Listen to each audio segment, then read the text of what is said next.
don't block the path of inquiry. Don't lay down rules that make it impossible for people to ask important questions.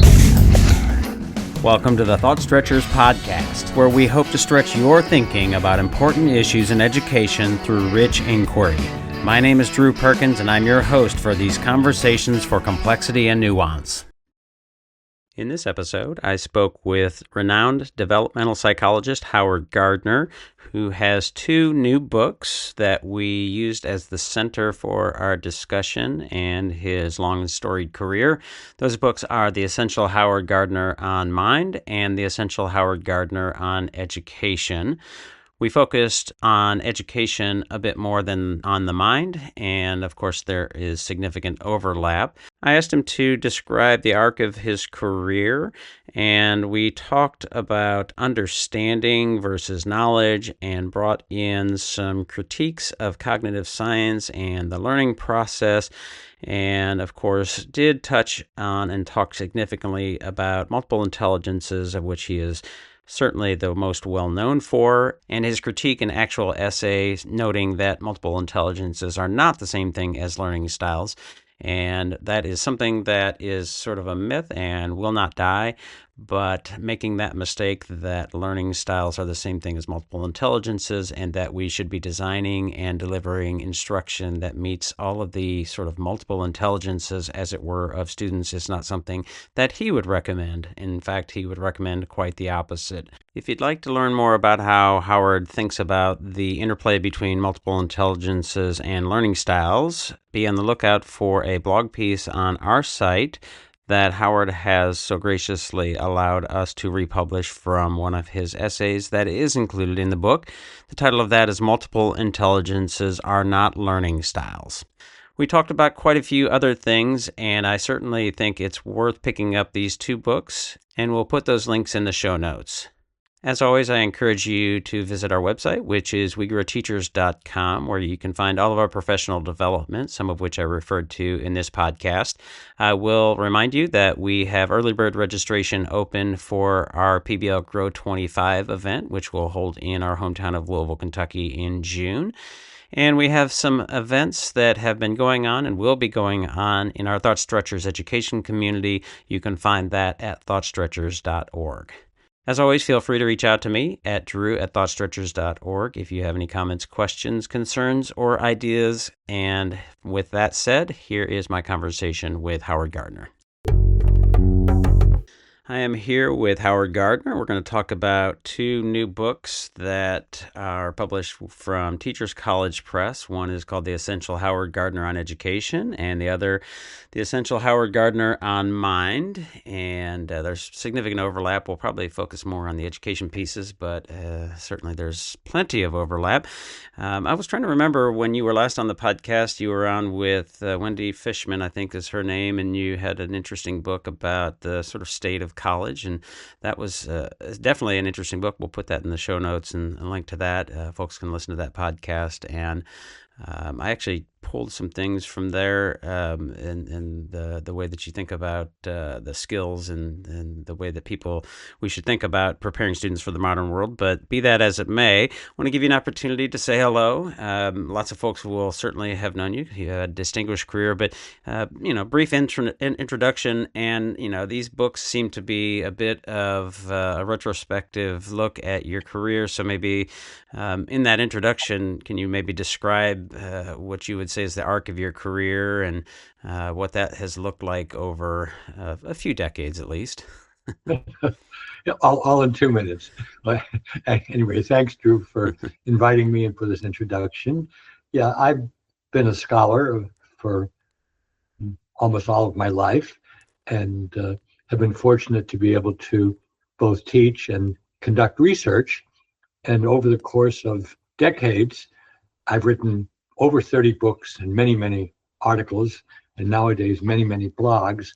But I know that nobody is ever going to want to read all of that stuff. Even my mother, who liked to collect the books, wanted to read 30 plus books and thousands of shorter pieces. So about 2 years ago, I said, well, if somebody just wanted to catch some of my most enduring thoughts and aspirations, let's see if I can put them together into 2 volumes. And the division of labor made a lot of sense. I'm best known in education. I've taught at the School of Education, and I'm still kind of considered a pundit in education. So in 1 volume, I put together, so to speak, the best of my writings on education. But I started out as a psychologist, and deep down, I think about things more like a psychologist than like an economist or philosopher or sociologist. So in the book, Howard Gardner and Mind, I talk about my work on intelligence, creativity, leadership, ethics, morality, all of which I examine from the perspective of psychological concepts and psychological research. And in both books, there are 2 things which I hadn't expected when I began. In each book, I sort of look to the future and say, if I had more time, what would I study? What would I write about? In the education book, I give advice to my students and to other students what they should do. And in the Mind book, I have a chapter called Had I Wrote Enough in Time? It's a quotation from the English poet Andrew Marvell. And there I talk about the kind of research that I would like myself to do if I was given more time. So I wasn't anticipating that I would be looking in the future, since the book sounds more like a review of the past. But also, the book is kind of a soft lift autobiography, because I talk about what happened when I was young, what I got interested in, how that one thing led to another, so to speak. And my wife, who usually reads all of my writings before they were published, didn't bother to look at these books, because she said, well, I've read all your stuff, Howard. And then when she began, she said, Howard, this is an autobiography as much as it is your greatest hits. And indeed, as you know, Drew, I have what I call legends. And in front of every one of the 25 or 30 articles in each volume, I talk about what got me interested in this, why I wrote what I did, and then what questions it raised. So that it's kind of a quiet autobiography as well as my greatest hits.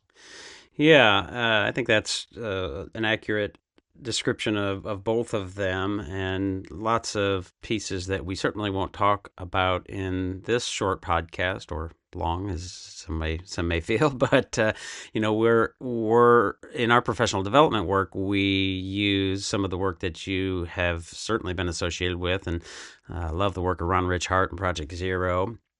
You mentioned, the Good Project, or sort of ethics, which I think is maybe closely related to the Good Project.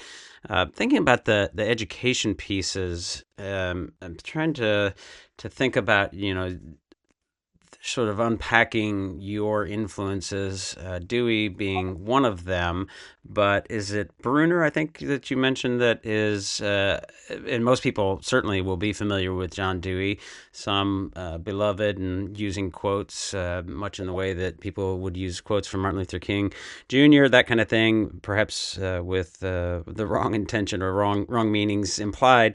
But in your book here, at least, I don't know if it was both of them, but you mentioned, probably being a little bit more influenced by Bruner. So if you could kind of unpack that a little bit, I think that'd be helpful.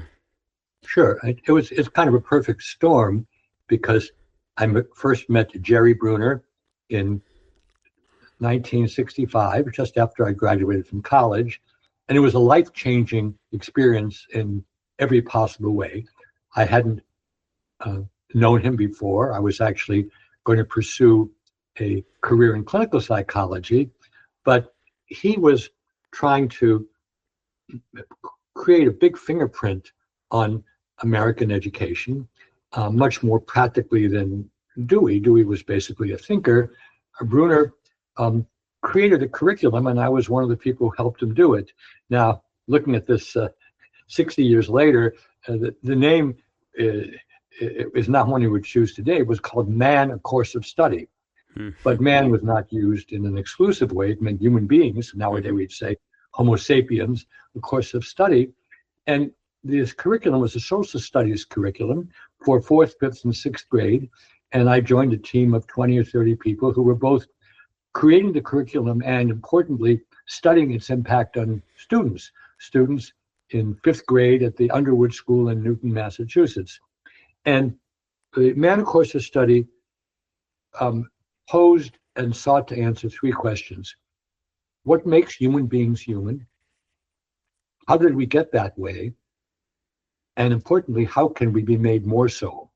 More so meaning more humane, not just more humans.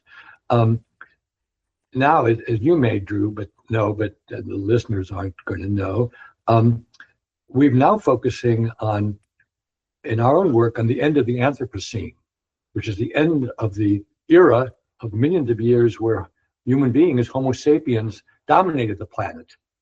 Because between artificial intelligence on one hand and our appreciation of the skills of different kinds of animals, from ants to dolphins secondarily, and also to the understanding that our planet could be short-lived.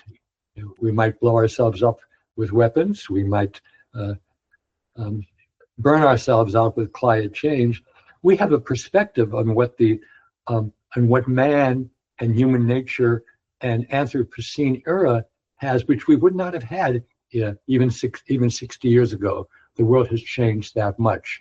And Bruner was a broad thinker. Anybody who knows his writings knows he wrote about whatever he wanted to, and he was appreciated in many different countries. And for better or for worse, I've caught that some of that germ. That is, if you see what I'm writing in 2025, you can't predict what I'm going to be thinking or writing 5 years from now, or what I was doing 5 years ago. And Bruner was very much like that. That's odd within the academy.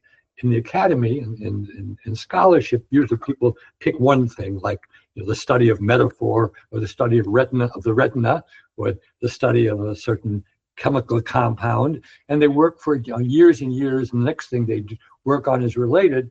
Both Bruner and I, we might say, moved from one topic to the other. You might say flitted from one topic to another. That's very exciting for you. That is for you as a person, because you're always going where your curiosity takes you. But it makes us more difficult to summarize and to follow. So when I die, and it's going to be not too long from now, there'll be some obituaries, and I can assure you they will say father of multiple intelligences, even though I'm not particularly a father in that sense. I have wonderful kids and grandkids. And also, I've done hundreds of things other than MI theory. I think Bruner is less appreciated than he might have, because unlike Freud or Skinner or Pavlov, there isn't one thing that he was connected to. He did many, many different things. And for better or for worse, I fall into that tradition. So that may be more than you want to know about Bruner, but I hope it gives some insight also into how I think about myself. Yeah, well, Dewey, I think, if we're talking about fatherhood, I think many people would say Dewey is a sort of father of progressive education, and any distinctions between those two in terms of progressive education, I think, are worth mentioning and highlighting. One of the things that you note early on in one of the essays here is maybe some of the shortcomings or ways in which progressive education has sort of failed, sort of in thinking about how we best teach and learn. We do a lot of professional development. I would say I would sort of characterize myself as a progressive educator, insofar as that I'm very interested in inquiry and constructivism. With that said, I'm also pretty critical of those in that sort of side of the spectrum, as it were. Insofar as that, as you mentioned, there's maybe a leaving out of the conversation, or either just implied or not intentionally, but sometimes intentionally, that sort of knowledge is not terribly important, and that scaffolding and teaching and guidance is not that important. So, I'll just read a bit here. Progressive education, in its innocence, had too optimistic a view of education, giving rise to the belief that all students could learn without much scaffolding, ignoring the conceptual obstacles en route, all too often minimizing the need for disciplinary mastery, skill building, and milestones and markers markers along the way. So, as I talk with people and try to engage people in the sort of cognitive science of learning movement, which is certainly not constructivist or progressive and in many ways very hostile to that, I think that's a really good point. And so, anything you want to add to the conversation about Bruner and the differences with Dewey and how you think about those sort of maybe stumbles of progressive education? Good. Well, you've done a good summary of my stance on things. I guess I'm completely a progressive educator in spirit. I love reading Dewey and Bruner, and I love thinking that kids will learn easily and naturally if you just put them in a nutritious environment. But that's not the case. That's not how it happens.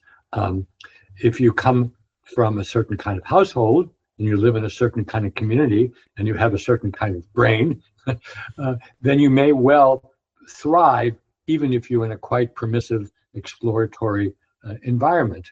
But that doesn't characterize most people, most young people in most societies over most of history. And so we need to have education which is progressive in spirit. It believes in the potential of human beings. It gives them chances to perform and play and to explore, but it recognizes you need skills, the 3 R's. You need the disciplines. You need to know what it means to think historically or scientifically or aesthetically. And you need to have feedback about how you're doing. And if you're not doing so well, it's up to your teacher, whether it's human or machine, to adjust accordingly. So I would say progressive education had all the right thoughts about what an ideal education would be, but it didn't have nearly enough skepticism about how difficult it is sometimes to do this and how much you need to have various kinds of scaffolding to help. You mentioned before the broadcast the work of Ron Richard at Project Zero. Project Zero may not be known to your listeners, but it's an organization which I've been with since its start. It's been in existence for almost 60 years, which will give some hint about how old I am. And my wife, Ellen Winter, is doing a study of the impact of Project Zero. Study is already over 500 pages. And what we really do is give structure to progressive education. So it makes it possible for people who have the spirit of progressive education, but who don't understand how much nurturing and scaffolding it needs to be able to succeed with most kids. Albert Einstein didn't need it. Leonardo da Vinci didn't need it, but most of the rest of us do need to have structure, discipline, skepticism that things that come too easily are necessarily complete.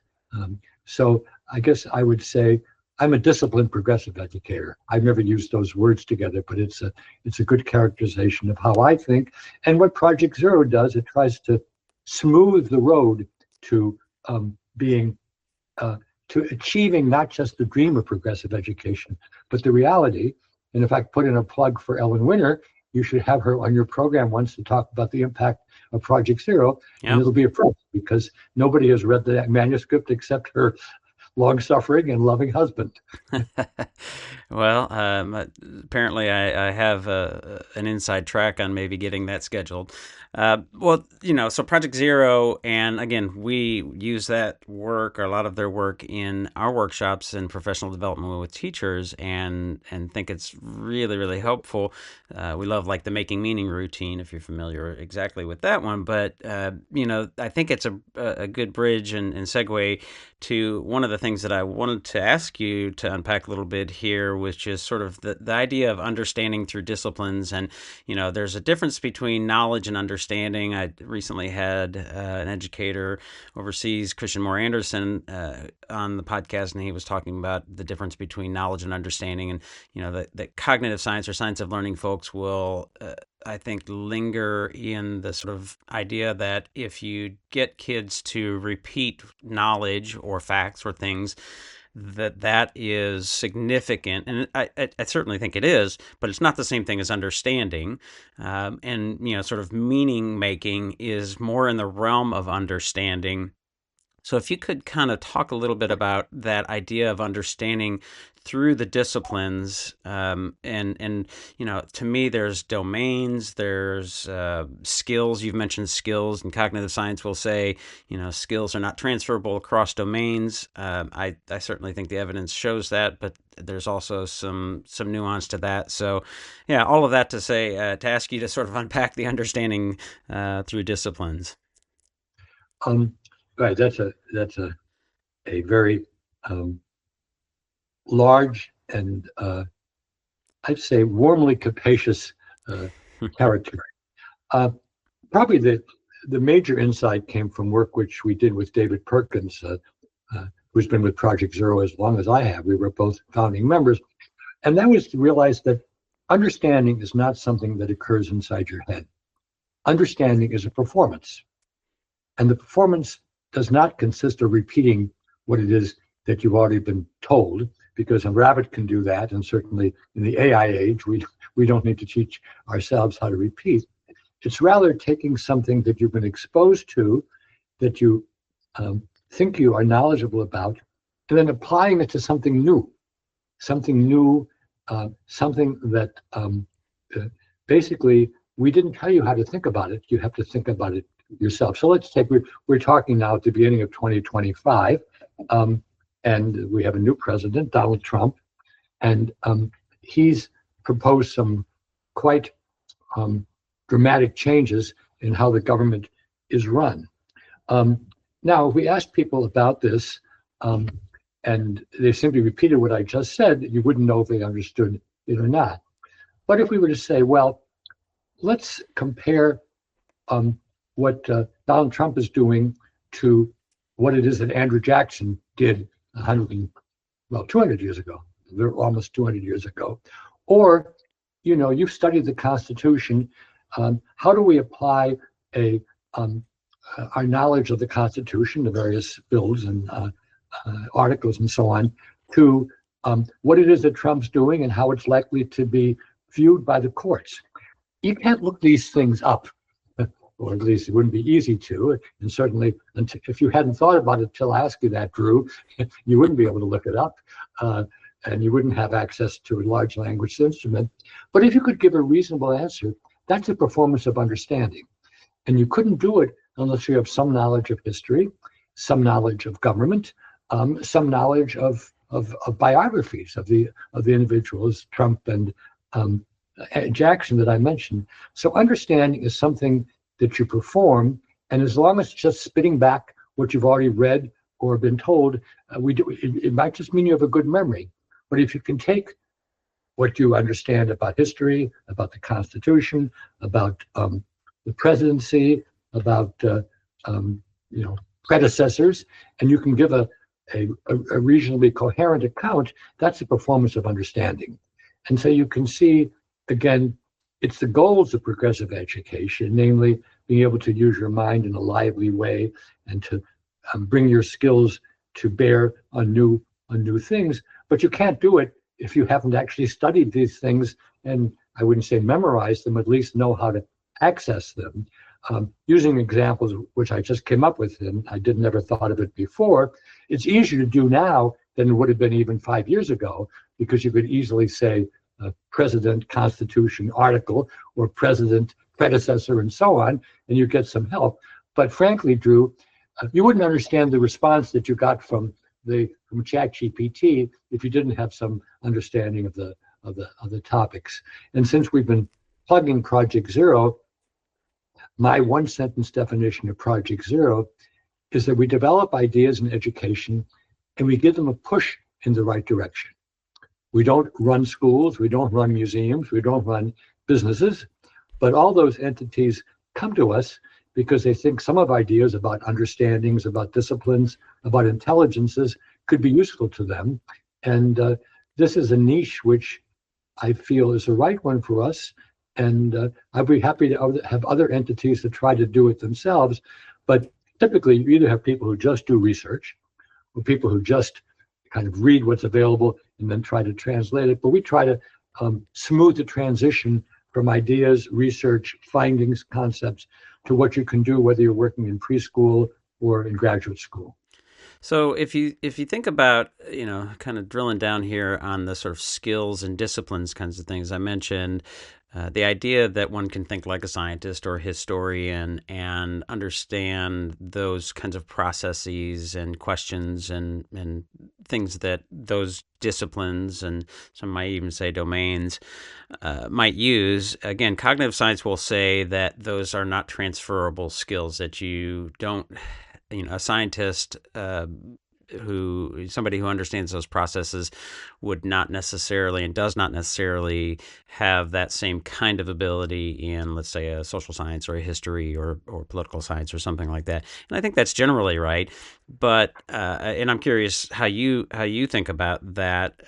We really emphasize the inquiry skills in our work. One that I think is more generalized, and why we really think about project-based learning as being really vital and important, with appropriate scaffolds and things that sometimes get overlooked. But the sort of process of, and I think this is somewhat connected to what you call the synthesizing mind, or something of that nature, where you're able to think in terms of problem solving and framing questions of, even if you don't have expertise in science or whatever the domain or discipline is, that one can be able to then ask questions or sort of approach the problem-solving process better than others. And to me, it seems intuitively true, even if not empirically proven, at least at this point, that is a skill that we can develop and should develop in students. Well, I agree totally with what you said. And let me put it in my words. I think we should take cognitive science seriously, but we shouldn't take it too seriously. These are experiments which I would find it easy to poke holes in. So you give somebody a lesson in deduction, let's say in history, and then you give them a problem for deduction in math, and they don't do very well. And so the cognitive sciences says, see, deduction doesn't transfer. Mm-hmm. And that's enough to get you published, but it's a very superficial way of understanding what deduction is and where you might be able to use it and where you might not be able to use it. I'll use, just as occurred to me as we're talking, Sherlock Holmes was a great deducer, right? And if you read a lot of Sherlock Holmes, it doesn't mean the only thing you're going to be able to deduce is criminals, is crime. You're going to be able to apply that way of thinking in many fields. And you're absolutely right.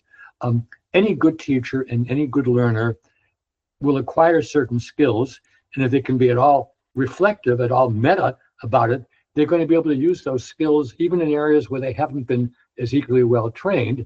And if I wanted to refute the standard cognitive science research that you just described, I would take something from an area where a person knows a lot, then give them another area and give them a hint to help them make the transfer. And I can absolutely guarantee they would do better than I didn't give them that hint. Where synthesizing comes in, I wrote a memoir some years ago, and I was trying to understand myself. And even though I'm the multiple intelligences guy, the MI guy, I realized that multiple intelligences did not give me any particular insight into myself.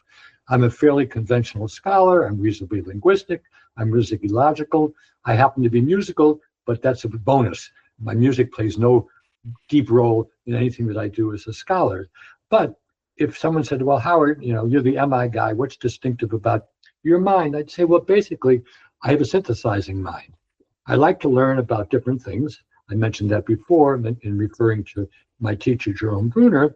And when I learn about different things, I try to see the connections between them. And sometimes there are no connections. Sometimes they're forced. Sometimes they're erroneous. But sometimes they're very fruitful.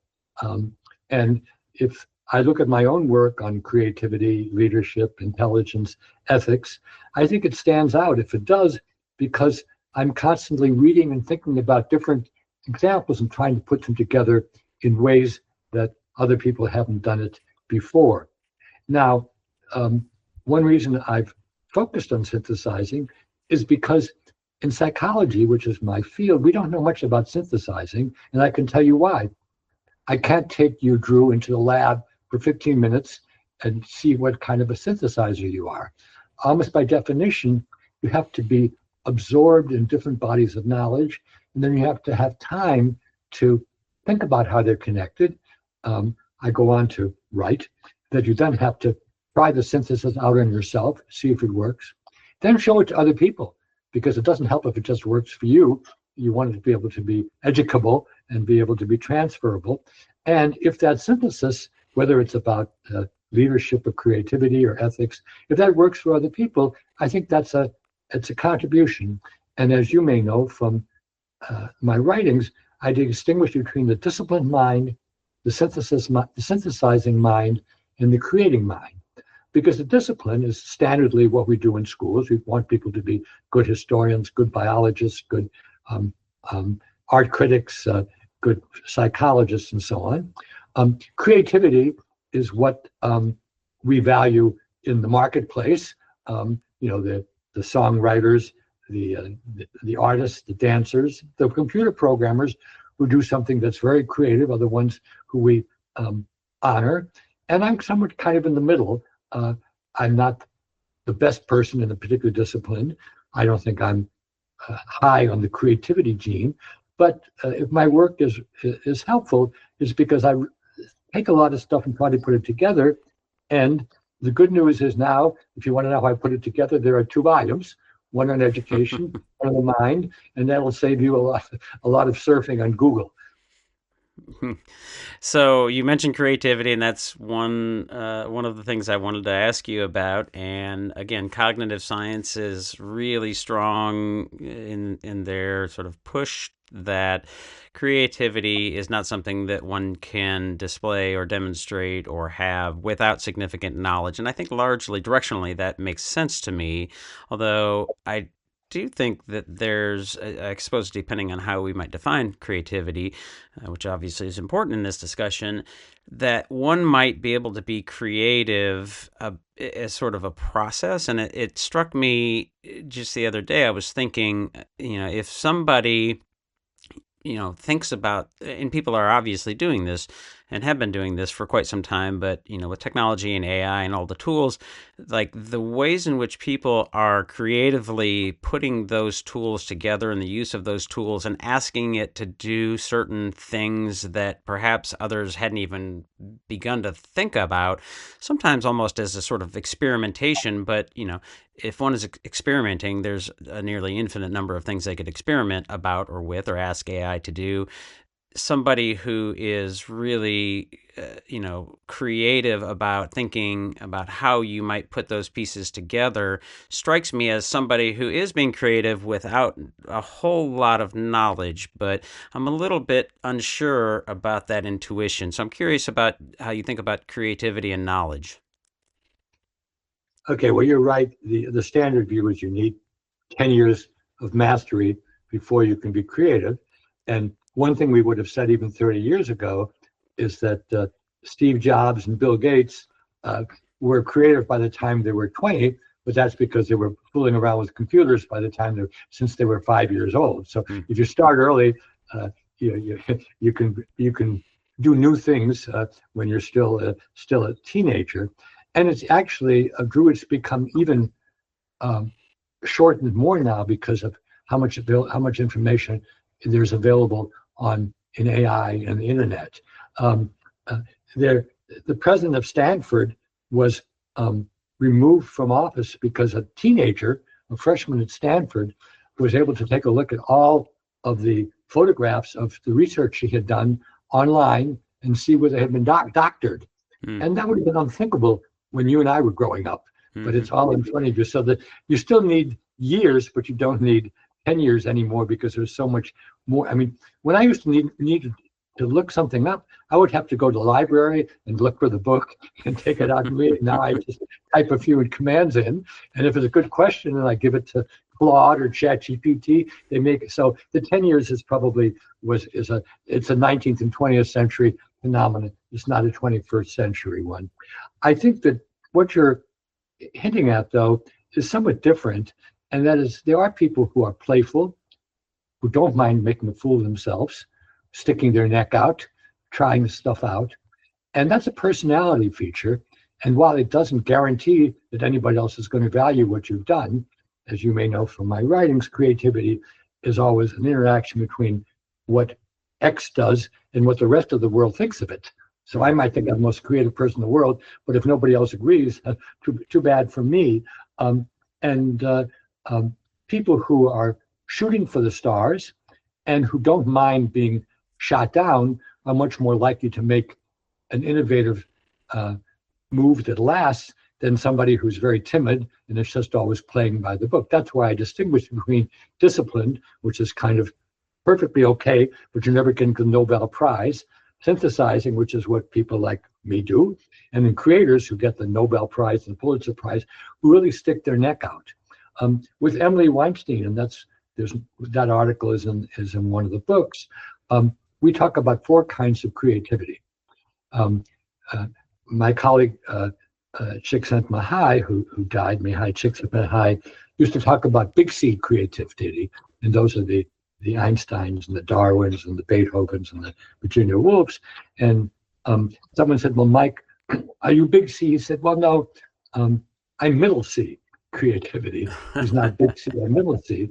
But Emily and I talked about little C, which is kind of maybe what you and I are doing now. We're not trying to be completely repetitive, but we're not shooting for the stars. And Emily and I created a new phrase, mini creativity, mini C. And that's what people do when they're online and just making jokes to one another in Facebook or one of the social media things. You know, nobody's going to remember it even a week later, but it brings a smile to somebody else's face. But you're not going to be a big C creative person unless you work hard at something and you're not afraid to fall on your face. I've studied 7 great creators of the modern era, though now it would be called the start of the modern era, and all of them did stuff which was ridiculed, and some of it deservedly so, but they kept their mind on the big areas that they were interested in, and finally they hit pay dirt, and that's why we know who they are. And a discovery that I made, I don't know if it's unique to me, is people who are creative and who live a long time, every 10 years or so, they come up with a new idea, a new practice. So it's good to be Picasso and to live to be 90 rather than Van Gogh, who, killed himself when he was in his 30s. Yeah. So maybe a bit more of a disposition that leads to creativity than anything else. Well, let's talk about the big elephant in the room that I'm sorry. That's a very good summary. Thank you. Yeah. So let's talk about the big elephant in the room that people in education may mostly be wondering about and wanting to hear from you about: multiple intelligences and learning styles. And there is an actual essay in here called "Multiple Intelligences Are Not Learning Styles," and I sort of get amused on social media because the thing that, if anything, is more triggering than the idea of learning styles for cognitive science and science of learning types, I don't know what it might be. In my work, I hear people talk about it. I hear people mention it. My daughters have been asked, the kinds of questions. What kind of learner are you? Those kinds of things. Largely, I think it's almost like something that people say, don't really do much with. The examples of teachers, trying to design lessons that meet all of the sort of multiple intelligences, as it were.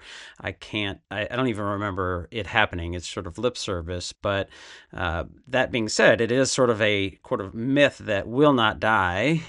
People write about it. People get triggered about it. You've written about it here. So give us the elevator pitch. Okay, well, it may be a long elevator. Yeah. Let me explain simply what multiple intelligences derives from. If you believe there's a single thing called intelligence, then you might say there's one computer in your head. And if it works well, you're going to do well at everything.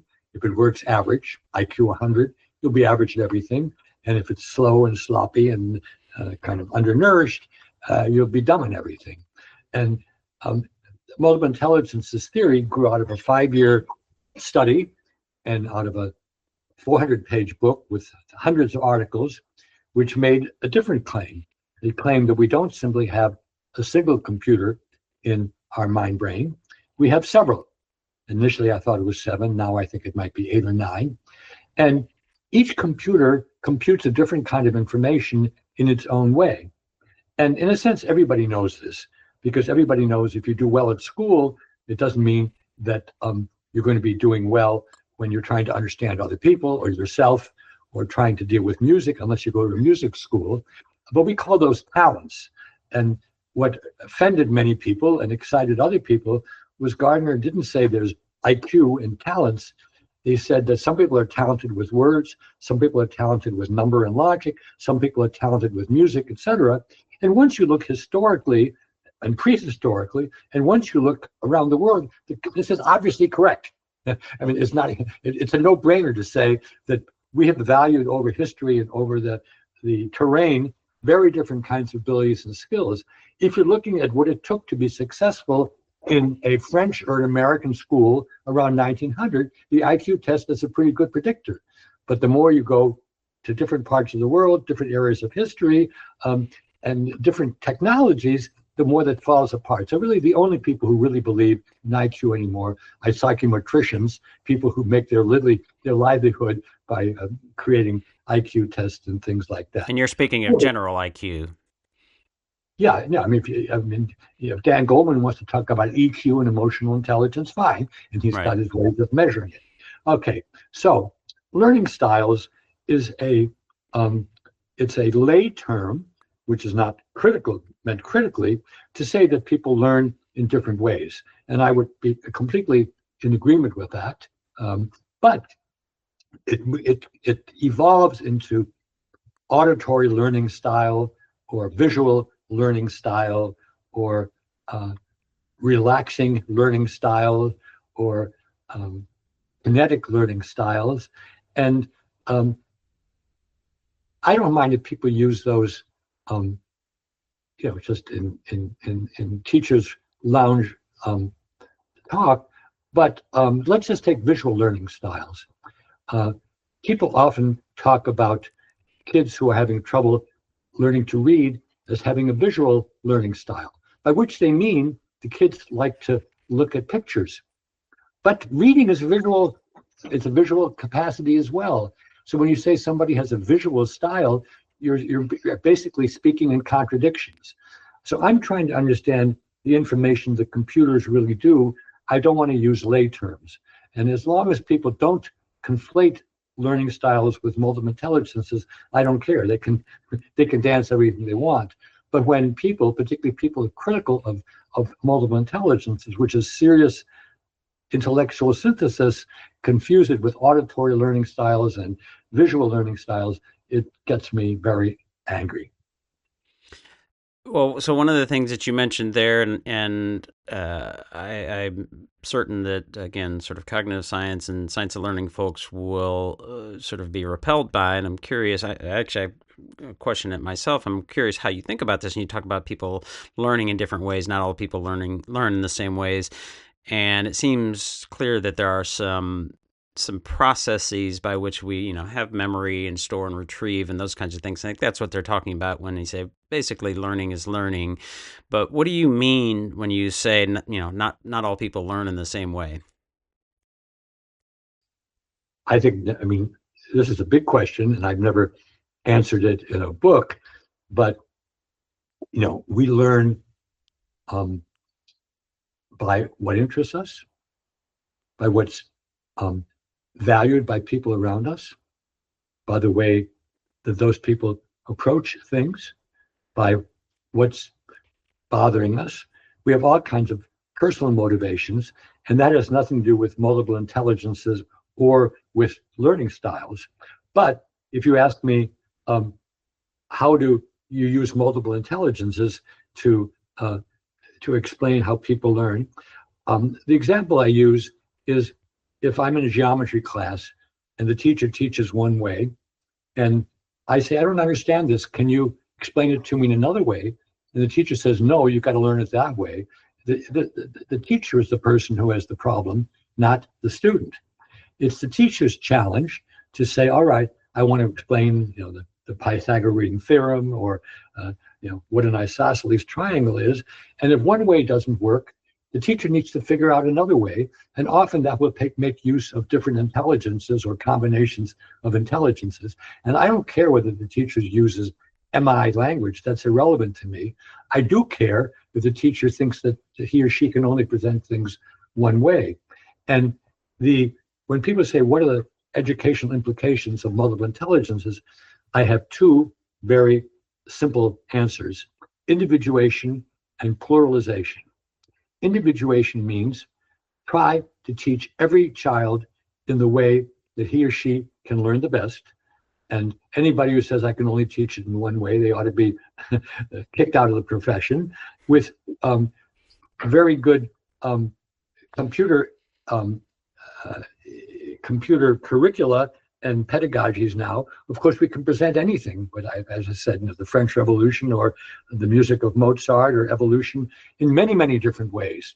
So individuation means find out what works for this particular child, and it's much, much easier in a computer age. And pluralization is any of us who wants to claim they're being a teacher, whether they're teaching music or ballet or chess or theater or history or chemistry. We ought to have more than one way of teaching it. And if we only can teach it one way, we're the one who's are handicapped. It's not the student. So that's a bit of a speech, but I feel very, very strongly that we cannot let cognitive science, with all of its gifts, say that there's only one way to teach, and if you can't learn that way, you're stupid. And yet, if you took the research that you're describing literally, that's what it would lead to. And that's the opposite of professionalism. That's propaganda. That's how I would describe it. I have an essay in the Mind book about scientific psychology and to what extent it's genuine and to what extent it's a fraud. And I would encourage people to look at that essay, because it's a deep question. It's not just something you can say, oh yeah, psychology is a science, or no, it's not. Mm. So one of the things that you mention in the sort of chapters on multiple intelligence myths and messages, one of the bullet points here, you talk about a few of applications about this that have, as in your words, jarred you. The first one, which I think is important for people to hear, teachers to hear and educators to hear, is the attempt to teach all concepts or subjects using all the intelligences. And that's what I referred to earlier. Like the idea that you're going to design and deliver instruction all the time that meets every single sort of intelligence or learning preference. We talk about preferences, and clearly there's an important difference there. I don't know if you use that term at all. You haven't today, but the other side of that, of course, is a sort of pluralistic approach of, while we don't want to spend the time, we'd be spinning our wheels trying to design for meeting all of those intelligences that you have identified, but that doesn't mean that we should be locked into one sort of approach, that we should use a variety of different ways. I'm curious then, if we think about the idea of cognitive load theory and, the encoding and the way that we get things into our brain and be able to retrieve them seems to me to be, it has to be very similar from person to person, if not the same exact, sort of that actual process there. But I think you're referring to lots of other extenuating circumstances and contexts and ways in which we can then think about things, say, explain it to me differently kind of thing, right? So come at it from a different perspective. So if we do that in a way that maybe is reducing cognitive load, if that makes some sense. And I'm not even sure that's the exact right term that we would want to use there, but it is obvious that, as a student, I remember doing math and struggling with math, and then all of a sudden it's like, right? Something clicked, and whatever that was a different piece of information or phenomenon or something that allowed me to understand it, and I guess some may even say know it. Yeah. I think I'm a pretty good teacher about things that I know well. And when I'm working with a child or a grandchild, whether it's mine or somebody else's or a graduate student, when I see that something isn't taking, even without being conscious of it, I kind of riffle through my mind brain and figure out the word I would use is what's the entry point that's going to be able to move that person to the next place. And I've been married twice, but both to women who are much more talented than I am. But neither of them could appreciate music. And we would say they were sort of tone deaf.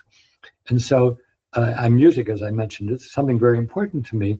So I was constantly trying to find a way to help them understand what's happening musically, which is partly emotional, partly metric, partly pitch-wise, partly knowing what the words are if it's a song.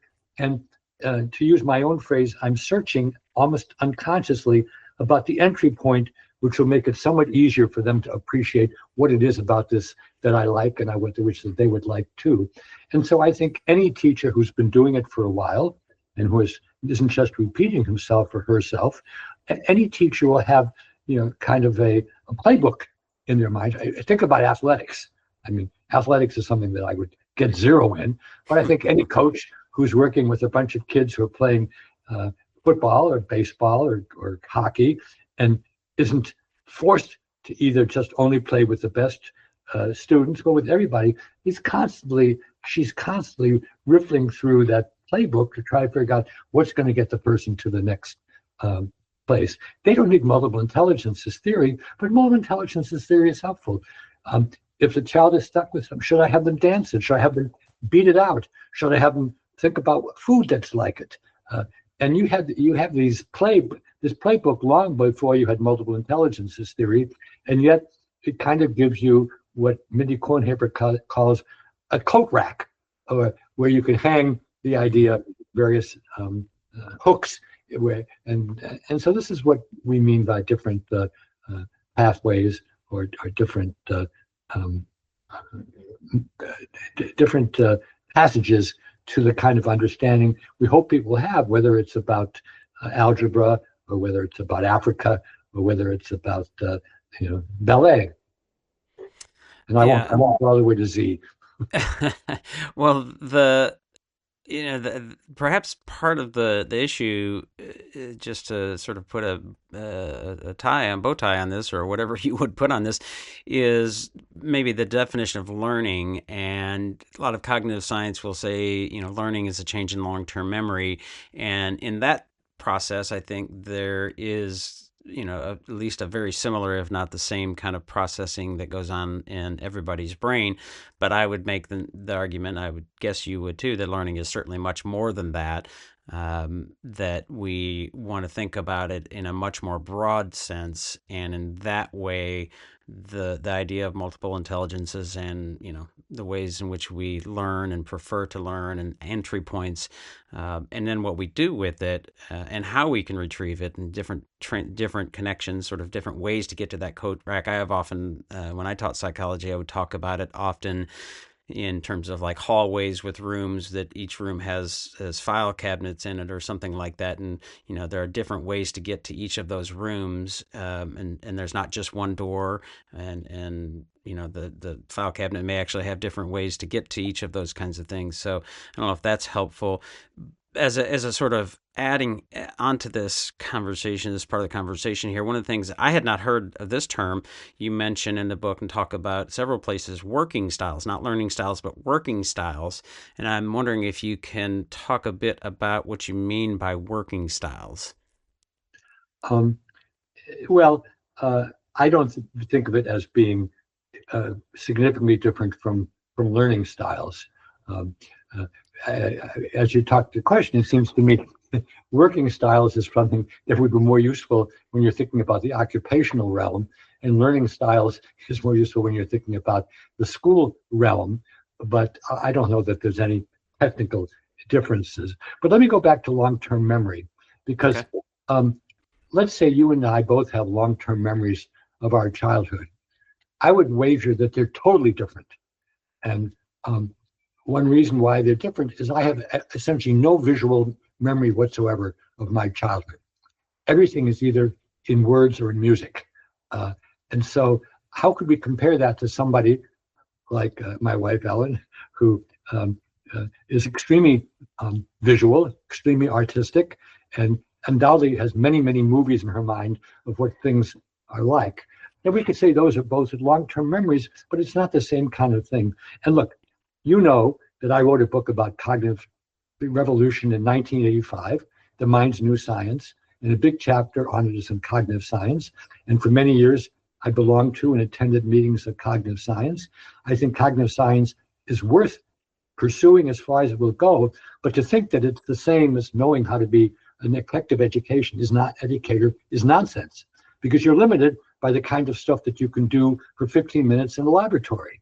And just as I said, we can never study synthesis by bringing people in and giving them an IQ test or giving them a Rorschach test. Simply, we can't evaluate the magnificent terrain of memory by giving you 20 words and see if you can remember them 10 minutes later, or showing you 100 photographs, and if tomorrow you can recognize them. Those are just very specific kinds of memory, and the notion that there's one long-term memory is rubbish. Yeah, you won't get any pushback or argument from me. I do think that cognitive science, and as I term it, or they use the science of learning movement, is too narrow in many ways, and it's a misuse of the word science. Just like economic science. One of my colleagues used to say, anything that calls itself a science isn't. Nobody goes around and says biological science or chemical science. We say chemistry, we say biology. When you talk about the science of cognition, or the science of memory, or the science of aesthetics for that matter, it's a promissory note. And the world changes so quickly that the notion that we have a science of mind is way exaggeration. It's at best, it's an aspiration. Yeah, again, not much argument for me, and the narrowness, the sort of dichotomous thinking and sort of us versus them mindset that I think has fostered. We don't have time to talk about your concept of disinterestedness, but I think it is related there. I do want to wrap up, if you can kind of unpack and think, a lot of this, as you mentioned, is looking back on your career, but some of that has spurred you to think about going forward, right? You've mentioned technology. Some might describe you might even describe yourself as a developmental psychologist. As we think about the effects of technology on development, it seems pretty clear that screens and the things on our phones and the way that those things are operating have to be affecting our development. I'm curious how you think about that.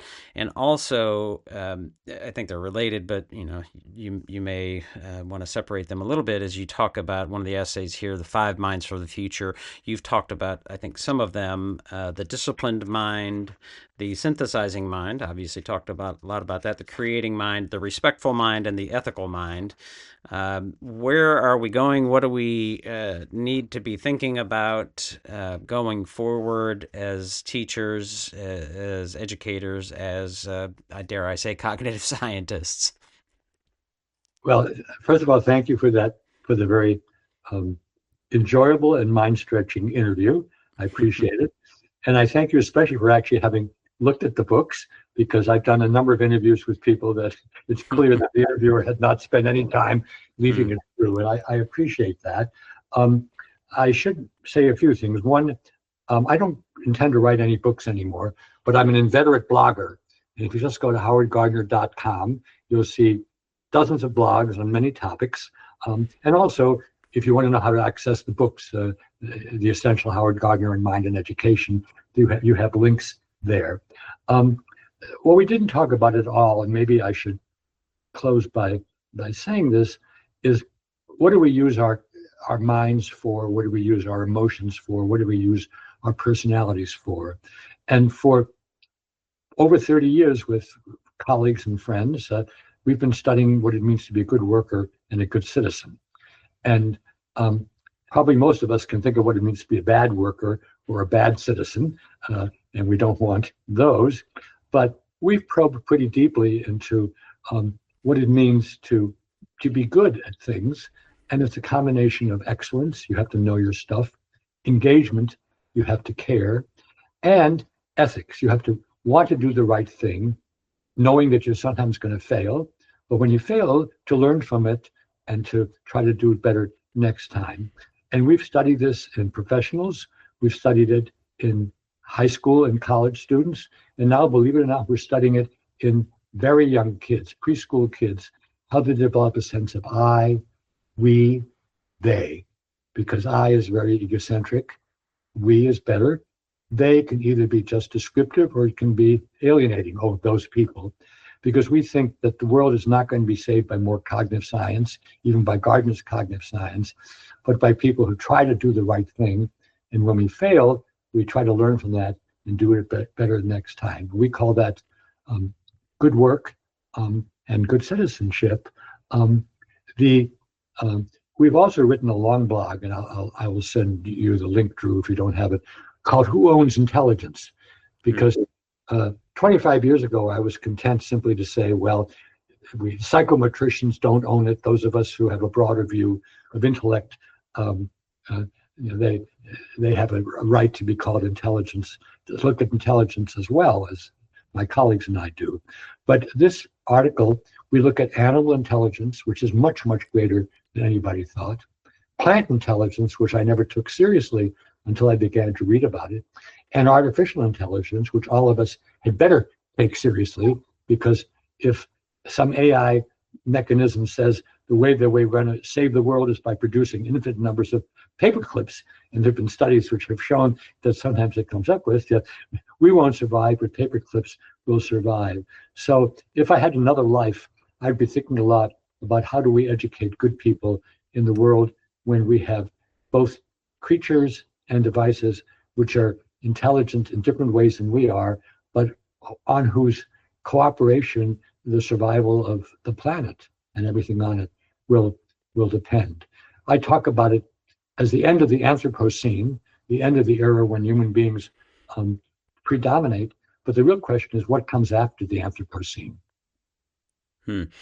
Well, again, thanks for connecting and the work. It's an honor to talk with you. Obviously, a long and distinguished career for folks to pay attention to. And these two books are definitely worth checking out. We'll put links in the show notes and all those kinds of things. One last question before I let you go. I have a 17, almost 18-year-old daughter who is thinking she wants to be an elementary educator. And despite my best efforts to persuade her, perhaps otherwise, somewhat lightheartedly and jokingly, but not always. I'm curious what you might give her or provide advice to somebody who's looking to be some, sort of early or like an elementary educator. Well, first of all, I would advise her father to let her follow her passion, whether it's ballet or making $1 billion or being with young kids, because if she doesn't like it, we still live in a relatively free society, and she can do elementary school education for her life, or she can try it and do something else. I actually taught kindergarten through second grade in 1968 and 69. I'm glad I did it, but I realized that my teaching needed to be with older people. So that's the advice to the father.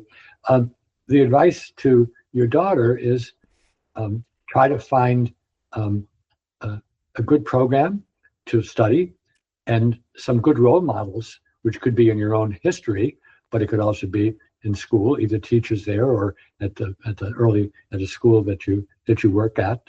I'm sure that wherever she lives, there are schools where you can learn things.